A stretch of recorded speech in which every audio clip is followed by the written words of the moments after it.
Students, welcome back. I hope you have seen the first and second lecture, the conditions of the chemical reaction. Now students, we will discuss about the characteristics. What is the characteristics? Means conditions, so we have explained that, and that condition, at that particular condition some reaction happens with some examples, millions of example is there. I told you some example we have taken according to your book. But what's the characteristic? How you can understand a chemical reaction happens? That is also to matter. That you suppose you mix some element. Suppose calcium oxide, you give water. So how when it will convert it into calcium hydroxide? Okay, that too you know that a large temperature will produce, bubbles will come out.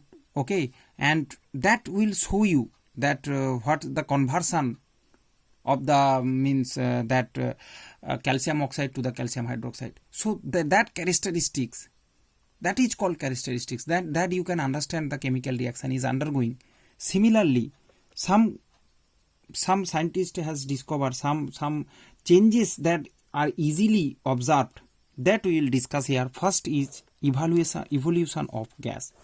Evolution is gas is a very good observation and easily you can observe, and then you can think that a chemical change happens.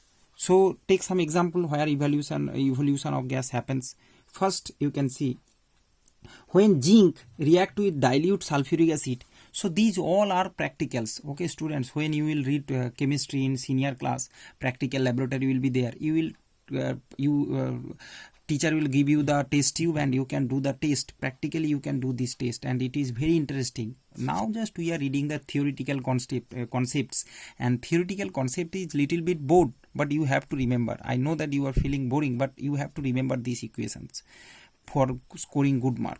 So see, when zinc dilute, suppose in a test tube you have taken some dilute water, dilute sulfuric acid, and then add some zinc granules. Granules means solid small pieces of zinc you add. Then you can see a gas will evolve. Okay, effervescence, which is called gas evolve with effervescence. What is effervescence?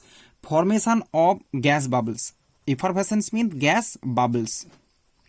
When gas formed in the form of gas bubbles in a liquid during a reaction is called effervescence. So here a effervescence means gas bubble will form, that is hydrogen gas. Okay, and you know that identification of gas, how you can identify that is hydrogen gas? You just burn a matchstick and just hold it, then that will burst in pop sound. Hydrogen will burst in pop sound. So that is the identification of also of this of the gas, that whether it is producing hydrogen or other gas. Okay, and in carbon dioxide you know that you burn the matchsticks, and if you hold the extinguish, the stick will extinguish, because carbon dioxide neither help in burning. Okay, so that's why so this reaction. Second, calcium carbonate. When dilute hydrochloric acid HCl is added to calcium carbonate, carbon dioxide is evolved, carbon dioxide gas. Okay, that is the effervescence of carbon dioxide, and as well as calcium chloride and water is produced. But this we will identify that a gas will produce carbon dioxide, means the chemical reaction happens. Okay, so there is another second, come to the second point, how we can understand second characteristics, that is change in color. It is also widely used. You know that some reaction happens, means changing of color takes place. First example, iron and copper sulfate. Okay, so when you take a copper sulfate solution, as usual like this, you add some iron filings, piece of iron dropped in blue color copper sulfate solution. The blue color of the solution fades and converted into green. So you can understand that color change means the reaction takes place. Similarly, another one, if you add concentrate, here the concentrate and dilute, what's the difference students? Aqueous, to I told water solution. There another two term will use. One is dilute, DIL, and CONC. These both. Dilute means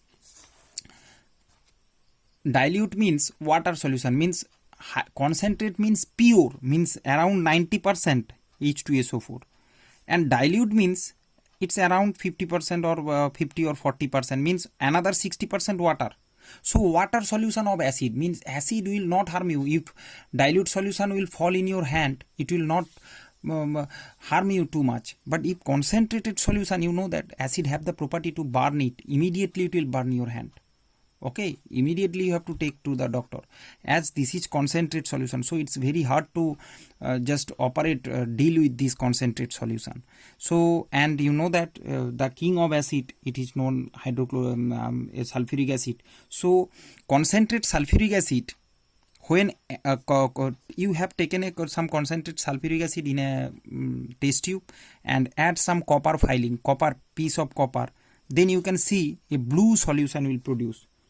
Okay, that is also a blue solution of copper sulfate. You can see CuS copper sulfate from, and that change of color happens. There is not so much color is there in the reactants, but in the product blue color will obtained, means there is a chemical change, a reaction happens. You can understand by watching this color change that a chemical reaction takes place. So this is also another example. So to students, here is another first example, here second example. These both you have to remember. In example, you have to write this way. You have to write this way. How? Just I am saying, when concentrated sulfuric acid is added to a piece of copper, a blue solution of copper sulfate is formed. Then you give this equation. Okay, write through your own words as a statement. So shortly we move to the next point of characteristics. So next you can see formation of precipitates. Okay, so if suppose you mix two elements and some residue or precipitation is present, suppose this is a test tube, if you see there is some residue produced, okay, after the reaction, means a chemical change or chemical reaction happens. You can consider. Okay, so first learn what is precipitates. Precipitates, insoluble solid substance. When 2 or 3 chemicals you mix, if a insoluble solid substance will produce, then that is called precipitates. Okay, some reactions also, students, we have explained during the conditions. When I give the lecture on condition, these reactions also explain over there. So no problem, same reaction again and again means it's very easy for your class to remember. Okay, you can categorize like this way. That strategy I told you, that not only brain will give you mark, okay, but the strategy also.